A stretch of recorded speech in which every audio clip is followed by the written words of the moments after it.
नमस्कार। भविष्य मालिका पढ़ने के बाद बहुत लोग के अंदर भय व्याप्त हो गया है कि वो मांस खाते थे, खाएं कि नहीं, अंडा खा सकते हैं कि नहीं। जैसा कि आज साइंस भी इस चीज़ को प्रूव कर दी है कि मांस खाना हमारे शरीर के लिए अच्छा नहीं है, अंडा खाना हमारे शरीर के लिए अच्छा नहीं है। वो जो आप प्रोटीन एलिमेंट के लिए कर रहे हैं वो आपको कई वेज सोर्सेज से भी मिल सकते हैं और ये मांसाहार ग्लोबल वार्मिंग को भी बढ़ा रहा है। मालिका के अनुसार जो मांस, शराब, मछली खाएगा वो देवी के खप्पर में पड़ेगा। एकदम सीधी बात है। मालिका में क्या लिखा है कि मद मांस खिया हेबे जेते का नर पड़िबे सर्वे देवी का खप्पर। यानी कलयुग के अंत में जो मद, मांस और मछली खाएगा, मद यानी शराब, मांस और मछली खाएगा, वो देवी के खप्पर में पड़ेगा। देवी का खप्पर समझ सकते हैं क्या बोलना चाह रहे हैं? अकाल मृत्यु। मालिका में ऐसा कई जगह वर्णन आता है कि जो वैष्णव धर्म का पालन भी करेगा, माला पहनेगा और मद मांस खाएगा, उसका मांस, चील, गिद्ध भी खाने से मना कर देंगे। ऐसी बहुत सी डरावनी चीजें लिखाई है मालिका में, बहुत भयंकर चीजें लिखाई हैं। लेकिन आपके लिए खुशखबरी है, ये भी मालिका में लिखा है कि जो कलयुग के अंत में मालिका को जानकर स्वेच्छा से मद, मांस, मछली खाना बंद करता है, उसको 100 साल के तप के समान फल मिलेगा।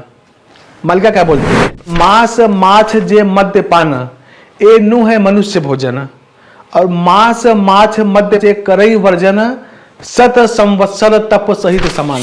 यानी मांस, मछली और मद्यपान, सुरापान, शराब पीना, ये मनुष्य के भोजन नहीं है। और जो इन्हें वर्जन करता है, जो इसका त्याग करता है, उसको शत संवत्सर, 100 साल के तप के समान उसको फल मिलता है। तो आप अगर आज भी ये संकल्प लेते हैं कि हम मद, मांस, मद्यपान यानी शराब ये सब छोड़ते हैं, अंडा भी मांसाहारी ही है, अगर हम ये सब छोड़ते हैं तो शत संवत्सर तप सहित समान, 100 साल के तप के समान है वो। आप जो YouTube और Facebook में जो छोटी क्लिप देख लेते हैं ना, सोचते हैं मालिका जान लिए। आप मालिका पढ़िए, एकदम डीप चीजें दी गई हैं। इन सब के पीछे का कारण उसमें दिया गया है। मालिका क्या बोलते हैं ऐसे लोगों के लिए? केतकी फूल मालिका कि मांस खिया देह सही न पारिबे सुरजन का दाह केतकी फूल छूटिबा सर्वं कसूल।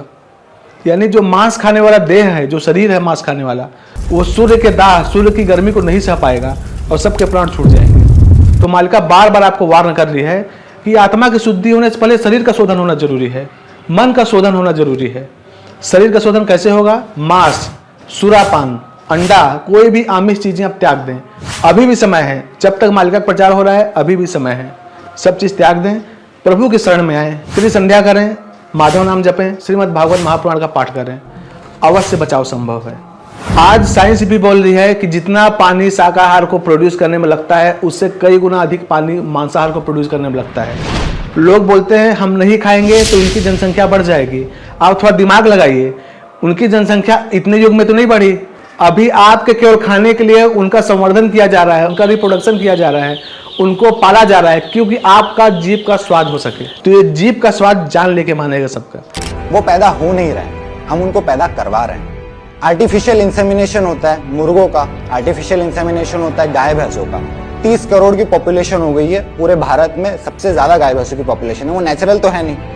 कहने का मतलब ये कि ये पैदा खुद से नहीं हो रहे, हम इनको पैदा करवा रहे हैं। मालिका के अनुसार एक रोग ऐसा आने वाला है, एक ऐसी महामारी आएगी जो केवल मांसाहारियों को होगी। अगला कोविड जैसा पेंडेमिक मांस खाने के कारण ही आने वाला है। इसके बहुत ज्यादा चांसेस है। क्यों? क्योंकि लाखों जानवरों को एक छोटे से एरिया में रखते हैं और उन सबकी इम्यूनिटी कमजोर होती है, क्योंकि वो वहीं मलमूत्र का त्याग करते हैं, वहीं सोते हैं, वहीं रहते हैं, वहीं खाते हैं, वहीं पीते हैं। अब कल्पना करो उनमें से एक को बीमारी हो जाती है, क्या होगा? सबको फैल जाएगी वो। और गर्मी और अंत तक तो मांसाहारी पहुंच ही नहीं पाएंगे, चाहे जितना कोशिश कर ले। और बोला गया है कि जो वैष्णव धर्म का पालन करता है, जो ब्राह्मण है, वो मांस भी खा रहा है, पूजा भी कर रहा है, उसका मांस गिद्ध भी नहीं खाएगा। इतनी दुर्गति होने वाली है। तो मैं आपको डरा नहीं रहा हूं, ये सारे रेफरेंसेस मालिका के हैं। अब चॉइस आपकी है। वैसे भी अगर आप प्रभु के शरण में आना चाहते हैं, त्रिसंध्या करना चाहते हैं, उसके 100 दिन पहले आपको शाकाहारी होना ही पड़ेगा। अभी से हो जाइए, समय बहुत कम है। मालिका बोलती है समय बहुत कम है। औ बेसी काल नाही लबौड़ निकट होई बे देखा पंच सखा माने कही जाऊ छंती पुराण होई ची लेखा। यानी और ज्यादा समय नहीं है, निकट में सारी चीजें आप देखोगे। और ये पंच सखा कहते हैं जो पुराणों में लिखा है। बाकी आप समझदार हैं। नमस्कार।